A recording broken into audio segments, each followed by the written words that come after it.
नमस्कार दोस्तों, मेरा नाम पंकज कुमार है। आज आया हूँ आपके साथ में आपके सामने एक फ्रेश टॉपिक लेकर के। बट मैंने जो कल वीडियो अपलोड किया था उसमें मैंने बताया था कि इन्वेस्टमेंट कैसे करें, कैसे सेक्टर का सिलेक्शन करें, कैसे कंपनी का सिलेक्शन करें। हल्का सा कल के वीडियोस में रिलेट करना चाहूँगा कि किसी भी कंपनी को अगर देखें तो आप उनका कैश फ्लो ज़रूर देख लें। कैश फ्लो उनका पॉजिटिव में है, नेगेटिव में है। अगर ऑपरेटिंग कैश फ्लो पॉजिटिव में है तो सही है जी, ऑपरेटिंग बिजनेस से मेरा पैसा आ रहा है। पर अगर नेगेटिव में है या बिल्कुल ना के बराबर है तो उस कंपनी को एक बार आप ड्रॉप आउट कर सकते हैं। चलिए आज यहाँ से फिर इस वीडियो स्टार्ट करते हैं। उसके पहले अगर आपने मेरा चैनल को सब्सक्राइब नहीं किया है, सब्सक्राइब कर लीजिए, बेल आइकन को प्रेस कर दीजिए ताकि ऑन टाइम जब भी वीडियो बनाऊँ तो आपको अपडेट मिल जाए। जैसे मैं शेयर ट्रेडिंग टिप्स देता हूँ डेली बेस पे। मार्केट खुलने के 8 बजे तक मैं अब कोशिश करता हूँ कि अपलोड कर दूँ और कर भी देता हूँ। तो आप वो सब टिप्स के लिए टिप्स मिस ना करें। मेरा वीडियो आपको टाइम टू टाइम मिलता रहे, इसके लिए आप मेरे चैनल को सब्सक्राइब कर लीजिए। आजकल एक बात चल रही है यहाँ पे मार्केट में कि ये बुलिश ट्रेंड जो है, रैली जो है ये मार्केट में चल रहा है, ये कंटिन्यू करेगा या नहीं करेगा। इसका आंसर देने के पहले मैं 2-3 चीज़ आपको बता दूँ। डोनाल्ड ट्रंप जो हैं, वहाँ के फेडरल रिजर्व के जो मिस्टर पोवल साहब हैं, हेड है जो, उन्होंने ब्याज दर को अपना फेडरल रिजर्व का हाई किया था। उस बात को लेकर के डोनाल्ड ट्रंप साहब कह रहे हैं कि मेरी बात नहीं मान रहे जैसा मैं कह रहा हूँ। अरे भाई क्यों माने भाई, इंडिपेंडेंट बॉडी है, उनको आप काम करने दो, उनके काम में इंटरफेयर क्यों कर रहे हो। ये बात नंबर 1 हो गई। बात नंबर 2 है कि देखो जी, टैरिफ वॉर चल रहा है। कभी यूएसए बढ़ा देता है, 250% तक कर दिया, कभी चाइना कर दिया 125% तक, 125% तक। फिर से नई नई धमकी दे रहे हैं ट्रम्प साहब कि मैं यहाँ पर टैरिफ इस कंट्री पे इम्पोज करने वाला हूँ, उस कंट्री पे इम्पोज करने वाला हूँ। तो ये सब लेकर के अभी थोड़ा सा क्लियर नहीं है। जब क्लियर नहीं हो तो पैसा मत डालो। अगर डालना आपको पता नहीं है कि मार्केट किस साइड जाएगा, कितना डिस्काउंट किया, कितना नहीं किया। देखिए, निर्मला सीतारमन ने भी अभी कही है कि जो टैरिफ वॉर है डेली चेंज हो जाता है, पता नहीं क्या होगा, हमें अपनी पॉलिसी को चेंज करनी पड़ेगी। अब किस हिसाब से पॉलिसी चेंज करेंगे, कहाँ पे इम्पेक्ट करेगा इंडिया के सेक्टर में। तो पहली बात मैं करूँ फार्मास्यूटिकल कंपनी की। फार्मास्यूटिकल कंपनी अपना जो जेनरिक मेडिसिन होती है उसका 40 to 50% यूएसए में सप्लाई करती है। इंडिया टैरिफ इम्पोज करती है यूएस के गुड्स पे, फार्मास्यूटिकल गुड्स पे 10%।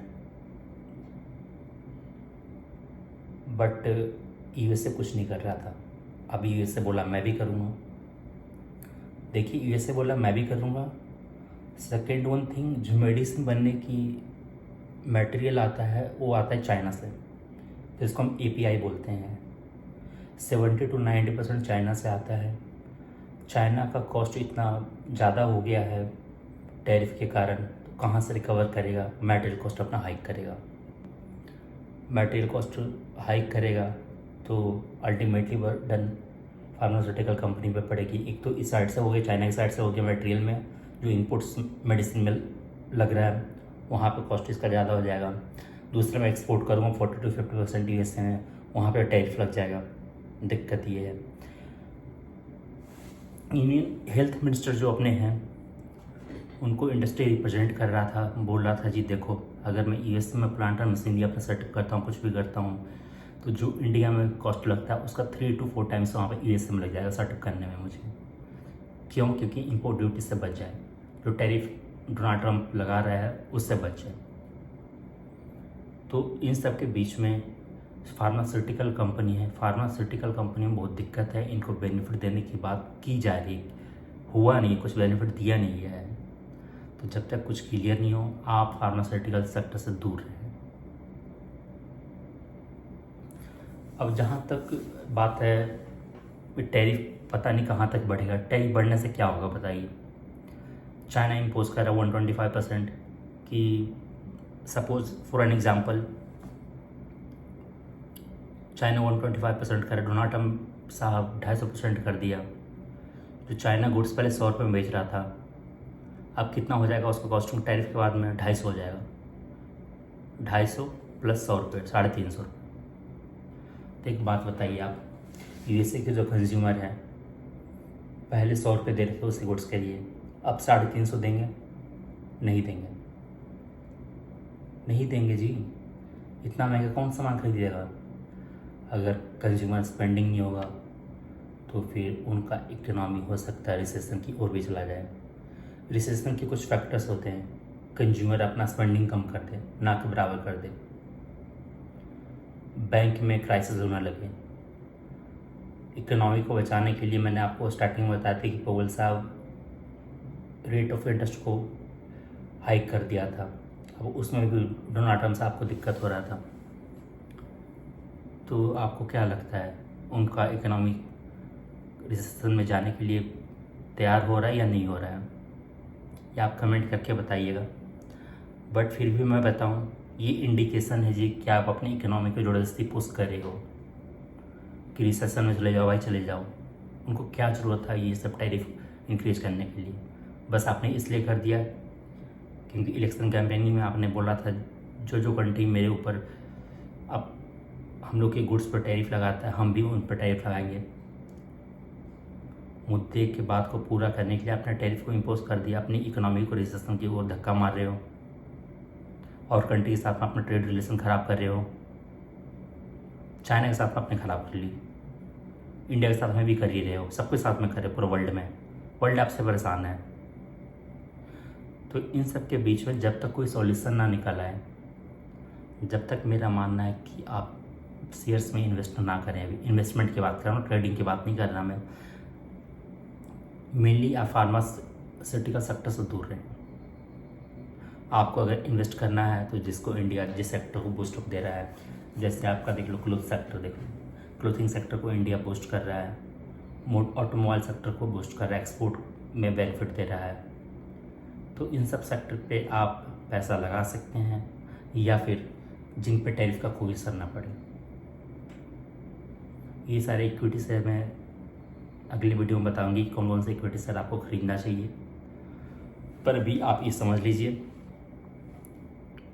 कि जिसको इंडिया प्रमोट कर रहा है उसी पर पैसा लगाएं, जिसको ग्रोथ एक्सपोर्ट करने के लिए इंसेंटिव वगैरह दे रहा है, कंपनीज को बोला कि आप एक्सपोर्ट करिए जी, बेनिफिट मिल रहा, उसी पे अभी आप दाव लगाएं, क्योंकि अभी कुछ भी क्लियर नहीं है, पता नहीं कौन क्या कब कर दे। जब तक ये मामला क्लियर नहीं होता, आप कैसे इन्वेस्टमेंट करें? सिप के जरिए करें। 1 लाख रुपया है, इस महीने 10,000 रुपये डाला, अगले महीने 10,000 रुपये डालूंगा। अगर पूरा मूड माहौल सही हो गया, समझ में आ गया चीज़ें, तो भले क्यों ना मुझे 2 रुपये महंगा मिले, मैं महंगा ले लूँगा, पर अभी नहीं लूँगा। तो जहाँ तक कि रैली की बात है कि रैली जो भी अपना मार्केट में चल रहा था, इंडियन मार्केट में, ये कंटिन्यू करेगा नहीं करेगा। तो जो प्रीवियस अपना गिफ्ट निफ्टी बंद हुआ 95 पॉइंट प्लस में बंद हुआ है, मुझे नहीं लगता अब ये रैली कंटिन्यू होगा। रैली का मतलब है 2% बढ़ जाए, 3% बढ़ जाए, मुझे अभी नहीं लगता। 100 पॉइंट बढ़ेगा, 200 पॉइंट गिरेगा, जब तक कुछ मार्केट को क्लियर कट पता ना चल जाए। मार्केट बढ़ किस दम पे रहा था, क्योंकि देखो FIS को अभी ये पता चल गया था कि यूएसए की कंपनीज़ को प्रॉफिट कम होने वाला है। प्रॉफिट कम क्यों होने वाला है जी? कि अब चाइना उनके गुड्स को कम खरीदेगा, टैरिफ लगा रहा है, तो प्रॉफिट कम होगा। जो इंडिया से इन्वेस्टर गए थे, अब इनको पता चल गया जी कि इन्वेस्टर इंडिया में ही अपॉर्चुनिटी, ग्रोइंग कंट्री है जी, ग्रोइंग कंट्री है, इसमें मेरा पैसा बनेगा। यहाँ पे यहाँ के कंपनी को यूएसए के कंपनी के कंपैरिजन प्रॉफिट ज़्यादा होगा, तो इसलिए इंडिया में आ रहे हैं। पर जब ऐसा कुछ होगा, ऊपर नीचे हो गया, यूएसए ने स्टेप्स ले लिया या फिर पूरा WTO ने कुछ स्टेप्स ले लिया, किसी कंट्री ने पर्टिकुलर ले लिया, तो ये दिक्कत कर देगी ट्रेड। तो इसलिए बोलना वेट करिए और वॉच करिए। आप ट्रेडिंग करिए, मैं डेली आपके लिए ट्रेडिंग टिप्स लेके आऊँगा जिस दिन मार्केट ओपन होगा। मैं आपको कुछ इक्विटी शेयर्स भी बताऊँगा जिसमें आपको इन्वेस्टमेंट करना है, ये मैं कल की वीडियो में बताऊँगा आपको। जब तक के लिए मैं 2 दिन का आपको न्यूज़ बता दूँ एक बार।